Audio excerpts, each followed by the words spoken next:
ನೋಡಿ, ನಮ್ಮ ನೂತನ ಸಿಎಂ ಡಿ.ಕೆ. ಸಾಹೇಬ್ರು ಸಿಎಂ ಆಗಿ ಅಧಿಕಾರ ವಹಿಸಿಕೊಂಡ ದಿನದಿಂದ ಸಿಕ್ಕಾಪಟ್ಟೆ ಆಕ್ಟಿವ್ ಆಗಿದ್ದಾರೆ. ಒಳ್ಳೊಳ್ಳೆ ಕೆಲಸ ಮಾಡ್ತಾ ಇದ್ದಾರೆ.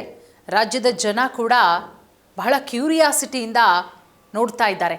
ಏನು ಮಾಡಬಹುದು ಡಿ.ಕೆ. ಸಾಹೇಬ್ರು, ಅವರಿಗಿರುವಂತಹ 2 ವರ್ಷದ ಅವಧಿಯಲ್ಲಿ ಎಷ್ಟರ ಮಟ್ಟಿಗೆ ರಾಜ್ಯವನ್ನು ಬದಲಾವಣೆ ಮಾಡಬಹುದು, ಯಾವೆಲ್ಲ ಅಭಿವೃದ್ಧಿ ಕೆಲಸಗಳನ್ನು ಮಾಡಬಹುದು, ಜನಮಾನಸದಲ್ಲಿ ಯಾವುದೆಲ್ಲ ಉಳ್ಕೊಳ್ಳುತ್ತೆ ಅಂತ ಹೇಳಿ ರಾಜ್ಯದ ಜನ ಕೂಡ ಬಹಳ ನಿರೀಕ್ಷೆ ಇಟ್ಕೊಂಡಿದ್ದಾರೆ. ಬಹಳ ಆ್ಯಕ್ಟಿವ್ ಆಗಿದ್ದಾರೆ. ಹಳೆ ಸಿ ಎಂಗಳನ್ನು ಭೇಟಿ ಮಾಡಿದ್ರು, ಅಂದರೆ ಮಾಜಿ ಸಿ ಎಂಗಳನ್ನು, ಅವರಿಂದ ಒಂದಷ್ಟು ಇನ್ಪುಟ್ಗಳನ್ನು ತಗೊಂಡ್ರು. ಅವರ ಅವಧಿಯಲ್ಲಿ ಮಾಡಿದಂತಹ ಕೆಲಸಗಳು ಎಲ್ಲವನ್ನ ಕೂಡ, ಅದರ ಜೊತೆಗೆ ಮೀಟಿಂಗ್ಗಳನ್ನು ಮಾಡ್ತಾ ಇದ್ದಾರೆ, ಖಡಕ್ಕಾದಂತಹ ಸೂಚನೆಗಳನ್ನು ಕೊಡ್ತಾ ಇದ್ದಾರೆ. ಅದಾದಮೇಲೆ ಪ್ರಧಾನಮಂತ್ರಿ ನರೇಂದ್ರ ಮೋದಿಯವರನ್ನು ಕೂಡ ಭೇಟಿ ಮಾಡ್ತಾರೆ.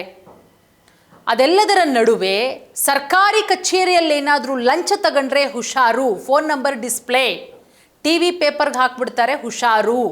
ಖಡಕ್ಕಾದಂತಹ ಸೂಚನೆಯನ್ನು ಕೊಟ್ಟಿರೋದು ಡಿ.ಕೆ. ಶಿವಕುಮಾರ್ ಅವರು. ಸರ್ಕಾರಿ ಕಚೇರಿಯಲ್ಲಿ ಲಂಚ ಮುಟ್ಟಂಗಿಲ್ಲ. ನೋಡಿ, ಜನ ಪಾಪ ಯಾವುದೇ ಸರ್ಕಾರಿ ಕಚೇರಿಗೆ ಹೋಗಲಿ, ಒಂದು ಸಣ್ಣ ಕೆಲಸ ಆಗಬೇಕಂದ್ರೂ ಲಂಚದಿಂದನೇ ಶುರುವಾಗೋದು. ಲಂಚ ಕೊಡ್ತೀರಾ, ಆಯಿತು, ನಿಮ್ಮ ಕೆಲಸ ಇಮಿಡಿಯೇಟಾಗಿ ಆಗುತ್ತೆ. ಇಲ್ಲ ಅಂದರೆ ಅಲಿತೀರಾ, ಅಲಿರಿ.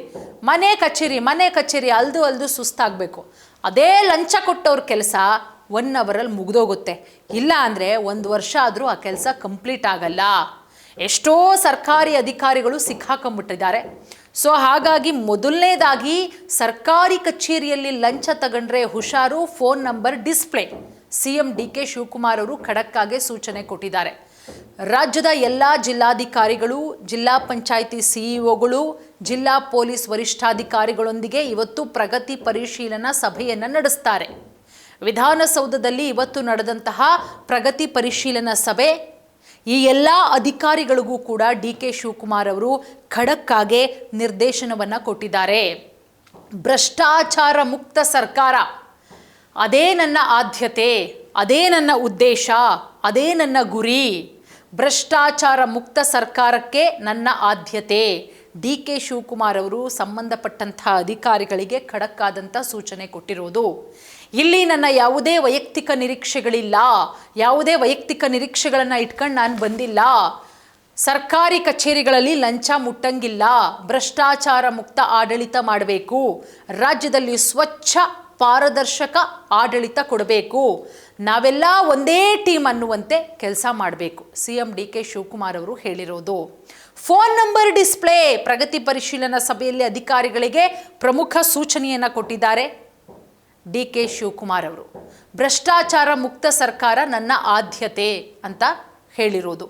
ಪ್ರತಿ ಸರ್ಕಾರಿ ಕಚೇರಿಯಲ್ಲಿ ಲಂಚ ಕೇಳಿದ್ರೆ ದೂರು ಕೊಡೋದಕ್ಕೆ ಫೋನ್ ನಂಬರ್ ಡಿಸ್ಪ್ಲೇ ಮಾಡುವಂತೆ ಖಡಕ್ಕಾದಂತಹ ಸೂಚನೆ ಕೊಟ್ಟಿದ್ದಾರೆ. ನಾವೆಲ್ಲರೂ ಕೂಡ ಒಂದೇ ಟೀಮ್ ಅಂತೆ ಕೆಲಸ ಮಾಡಬೇಕು. ಎಲ್ಲಿ ನನ್ನ ವೈಯಕ್ತಿಕ ನಿರೀಕ್ಷೆಗಳು ಯಾವುದು ಕೂಡ ಇಲ್ಲ. ರಾಜ್ಯದಲ್ಲಿ ಸ್ವಚ್ಛ ಪಾರದರ್ಶಕ ಆಡಳಿತ ಕೊಡಬೇಕು. ನಾವೆಲ್ಲ ಒಂದೇ ಟೀಮು, ಕರ್ನಾಟಕ ಟೀಮು.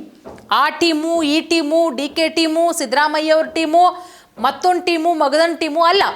ನಾವೆಲ್ಲ ಒಂದೇ ಟೀಮು, ಕರ್ನಾಟಕ ಟೀಮ್.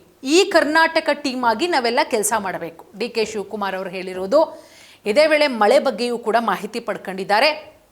ಕುಡಿಯೋ ನೀರಿಗೆ ಅಭಾವ ಆಗದಿರಲಿ, ಎಲ್ಲೆಲ್ಲಿ ಮಳೆ ಅಭಾವ ಆಗಿದೆ, ಪ್ರವಾಹ ಎಲ್ಲಾಗಿದೆ ಅನ್ನೋದ್ರ ಬಗ್ಗೆ ನೋಡಿಕೊಂಡು ಪೂರ್ವ ಸಿದ್ಧತೆ ಮಾಡಿಕೊಳ್ಳಿ ಅಂತ ಸೂಚನೆ ಕೊಟ್ಟಿದ್ದಾರೆ. ಎಲ್ಲ ಜಿಲ್ಲೆಗಳಿಗೂ ಸಮಸ್ಯೆ ಆಲಿಸೋದಕ್ಕೆ ನಾನೇ ಬರ್ತೀನಿ. ಮೊದಲು ಹಾಗೂ 2ನೇ ಬೆಳೆಗೆ ನೀರು ಕೊರತೆ ಆಗದಂತೆ ನೋಡ್ಕೊಳ್ಳಿ, ಅಲ್ಲದೆ ಕುಡಿಯೋ ನೀರಿಗೆ ಅಭಾವ ಆಗದಂತೆ ನೋಡ್ಕೋಬೇಕು ಅಂತ ಹೇಳಿ ಅಧಿಕಾರಿಗಳಿಗೆ ಡಿ.ಕೆ. ಶಿವಕುಮಾರ್ ಅವರು ಎಚ್ಚರಿಕೆಯ ಸೂಚನೆ ಕೂಡ ಕೊಟ್ಟಿದ್ದಾರೆ.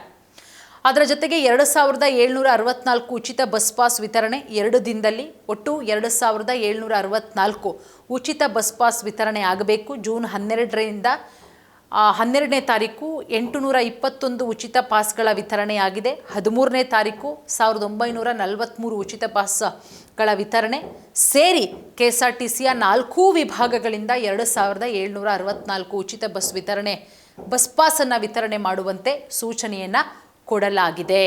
ಹಾಗಾಗಿ ಖಡಕ್ಕಾದಂತಹ ಸೂಚನೆಯನ್ನು ಕೂಡ ಕೊಟ್ಟಿದ್ದಾರೆ. ಹಾಗಾಗಿ ಏನು ಮೊದಲ ಕ್ಯಾಬಿನೆಟ್ನಲ್ಲಿ ತೆಗೆದುಕೊಂಡಂತಹ ನಿರ್ಣಯ 100 ದಿನದಲ್ಲಿ ಜಾರಿಯಾಗಬೇಕು. ಯಾರೇ ಅಧಿಕಾರಿಗಳು ಸರ್ಕಾರಿ ಕಚೇರಿಯಲ್ಲಿ ಲಂಚ ಮುಟ್ಟಂಗಿಲ್ಲ, ಮುಟ್ಟಿದ್ರೆ ಹುಷಾರ್ ಅಂತ ಹೇಳಿ ಡಿ ಕೆ ಶಿವಕುಮಾರ್ ಅವರು ಖಡಕ್ ಆದಂತಹ ಆದೇಶವನ್ನು ಹೊರಡಿಸಿರೋದ್ರಿಂದ ಒಳ್ಳೆಯ ಬೆಳವಣಿಗೆ. ಒಟ್ಟಾರೆ ಜನ ನಾಳೆ ದಿನ ಮಾತಾಡ್ಕೋಬೇಕು, ಡಿ ಕೆ ಶಿವಕುಮಾರ್ ಅವರು ಸಿ ಎಂ ಆಗಿದ್ದಂಥ ಅವಧಿಯಲ್ಲಿ ಒಳ್ಳೆ ಕೆಲಸ ಮಾಡಿದ್ದಾರೆ, ರಾಜ್ಯಕ್ಕೆ ಒಳ್ಳೇದು ಮಾಡಿದ್ದಾರೆ ಅಂತ ಹೇಳಿ ನೋಡೋಣ. ಆರಂಭದಲ್ಲಿ ಒಳ್ಳೊಳ್ಳೆ ಸ್ಟೆಪ್ಸ್ ಇಡ್ತಾ ಇದ್ದಾರೆ ಡಿ ಕೆ ಸಾಹೇಬರು. ಮುಂದೇನೂ ಕೂಡ ಇದೇ ರೀತಿ ಆಗಲಿ, ರಾಜ್ಯಕ್ಕೆ ಒಳ್ಳೆಯದಾಗಲಿ ಅನ್ನೋದು ಕೂಡ ನಮ್ಮ ಆಶಯ.